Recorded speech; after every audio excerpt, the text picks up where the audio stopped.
हम सभी लोगों ने रात्रि में तारे देखे हैं और वे तारे टिमटिमाते हुए नजर आते हैं। तो ये तारे क्यों टिमटिमाते हैं, चलिए आज के वीडियो में जानते हैं। तो तारों के प्रकाश के वायुमंडलीय अपवर्तन के कारण तारे टिमटिमाते हुए प्रतीत होते हैं। मतलब एटमॉस्फेरिक रिफ्रैक्शन के कारण तारे टिमटिमाते हुए नजर आते हैं। चलिए इसे चित्र की सहायता से सरलता से समझ लेते हैं। मान लेते हैं ये पृथ्वी है और यहाँ पर स्टार या तारा है। अब इस तारे से लाइट या प्रकाश चला जो कि पहले तो सीधा आता है, लेकिन जैसे ही पृथ्वी के वायुमंडल में प्रवेश करता है तो अपवर्तित होता है या रिफ्लेक्ट होता है, या कह लो कि थोड़ा सा टेढ़ा मेढ़ा होकर चलता है। लेकिन टेढ़ा मेढ़ा होकर क्यों चलता है, क्यों अपवर्तित हुआ? तो हमारा वायुमंडल जो होता है ये कई परतों का बना होता है और उन सभी परतों या लेयर में अलग अलग तापमान होता है, डिफरेंट डिफरेंट टेम्परेचर होता है। कहीं पर अधिक ठंडी है तो कहीं पर अधिक गर्मी होती है।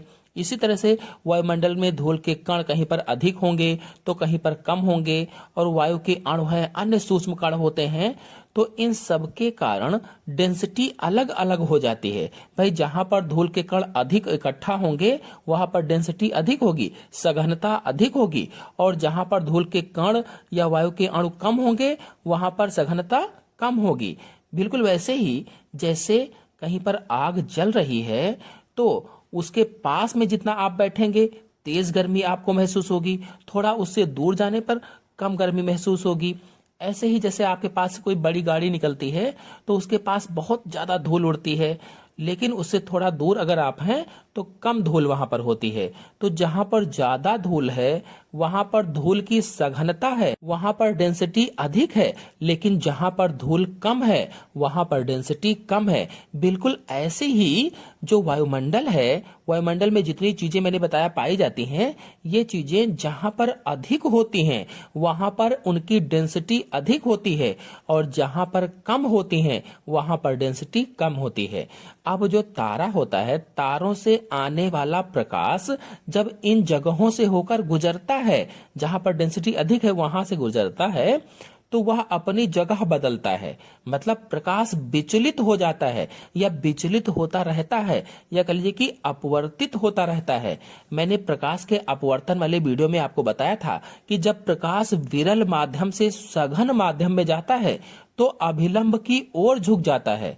विरल माध्यम उसे मान लो जहां पर कोई भी कण नहीं है या बहुत कम कण हो, और सघन माध्यम उसे मान लो जहां पर बहुत अधिक कण होते हैं। अब इनमें से प्रकाश गुजरता है तो अपनी जगह से हट जाता है, विचलित हो जाता है, और तारे की आभासी स्थिति वास्तविक स्थिति से कुछ भिन्न हो जाती है, या तारा थोड़ा सा अलग जगह पर दिखाई देने लगता है। यानी तारा वास्तविक स्थिति से हटकर हमें थोड़ा सा यहाँ पर दिखाई देता है।